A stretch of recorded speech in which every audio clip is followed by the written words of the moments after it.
श्रीपीठे सुरपूजिते शङ्खचक्रगदाहस्ते महालक्ष्मी नमोऽस्तुते। नमस्ते गरुडारूढे डोलासुरभयङ्करी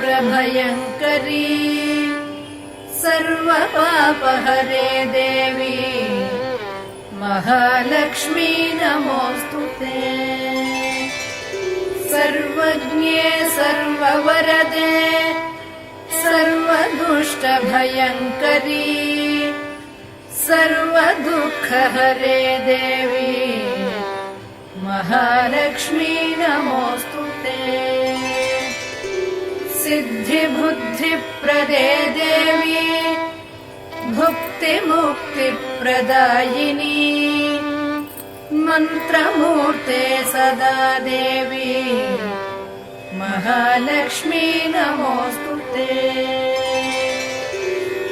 आद्यन्तरहिते देवी आदिशक्ति महेश्वरी योगज्ञे योगसम्भूते महालक्ष्मी नमोऽस्तुते। स्थूलसूक्ष्ममहारौद्रे महाशक्ति महोदरे महापापहरे देवी महालक्ष्मी नमोऽस्तुते।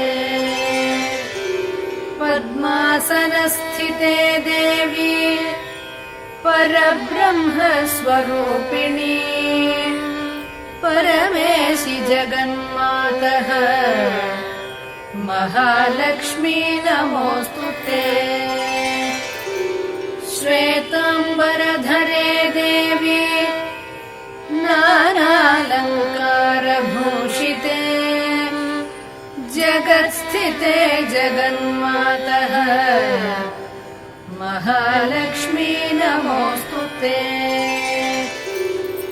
महालक्ष्म्यष्टकं स्तोत्रम् यः पठेत् भक्तिमान् नरः सर्वसिद्धिमवाप्नोति राज्यं प्राप्नोति सर्वदा।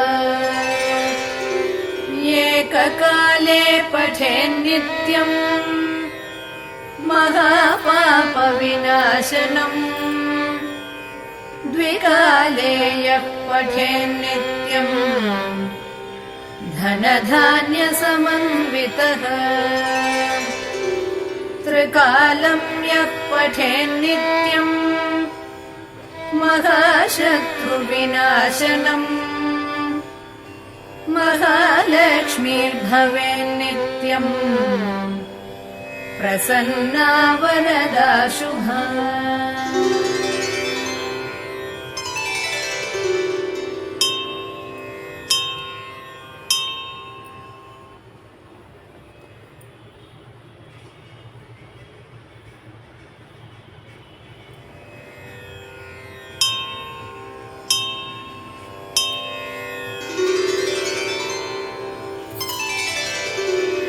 नमस्तेस्तु महामाये श्रीपीठे सुरपूजिते शङ्खचक्रगदाहस्ते महालक्ष्मी नमोऽस्तुते।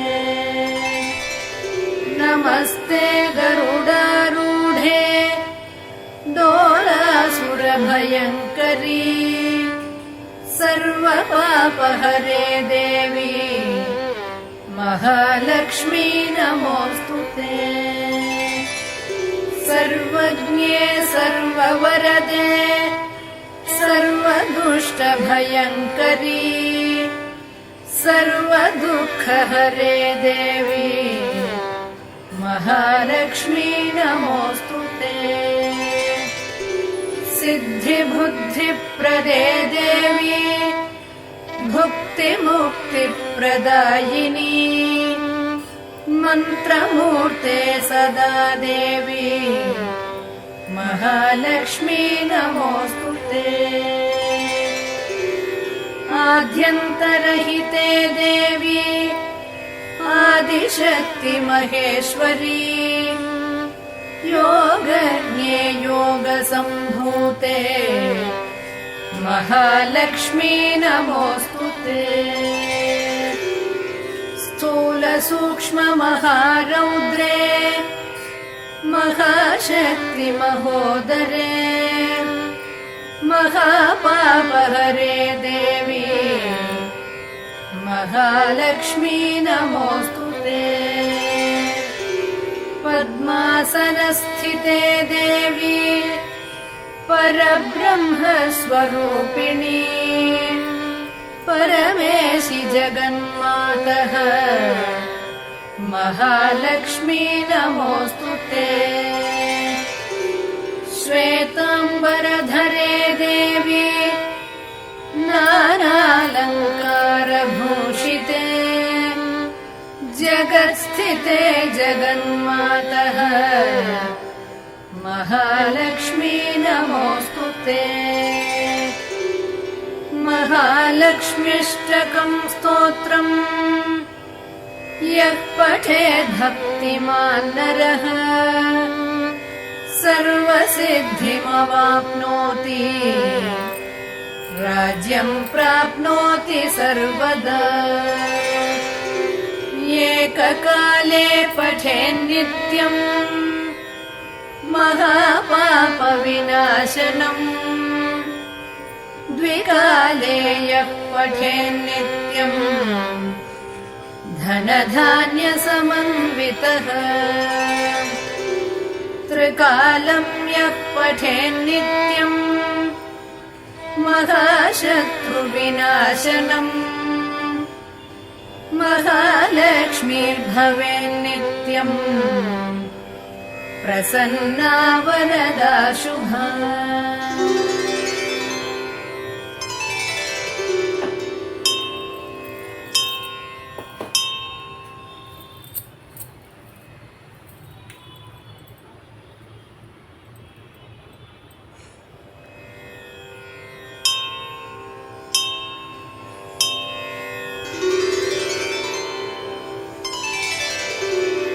नमस्तेस्तु महामाये श्रीपीठे सुरपूजिते शङ्खचक्रगदाहस्ते महालक्ष्मी नमोऽस्तुते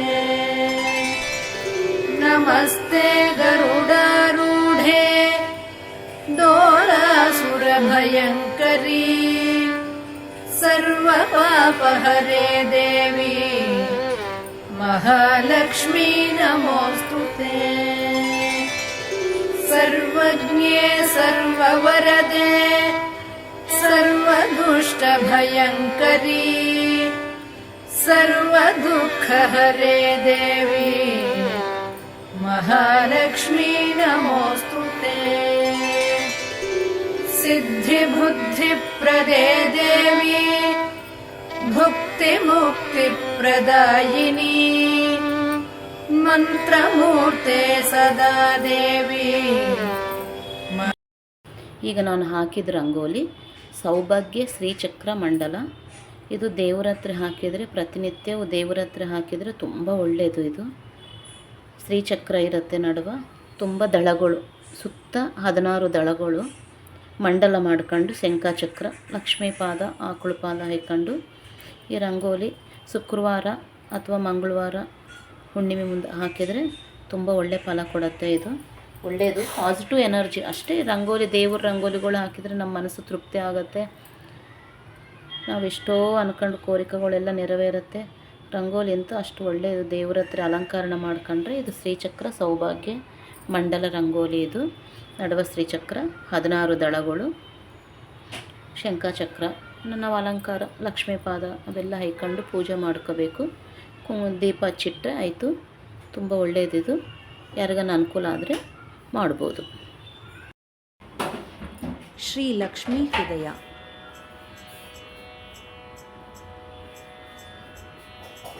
श्रीमनोहरे लकुमितव पदतामरसयुग भजिपे नित्यदि सोमसोदरि परममङ्गले तप्तकाञ्चनळे सोमसूर्यसुते जोरूपळे हेमसन्निभपीतवसनळे चामिकरमय सर्वभूषणजालम्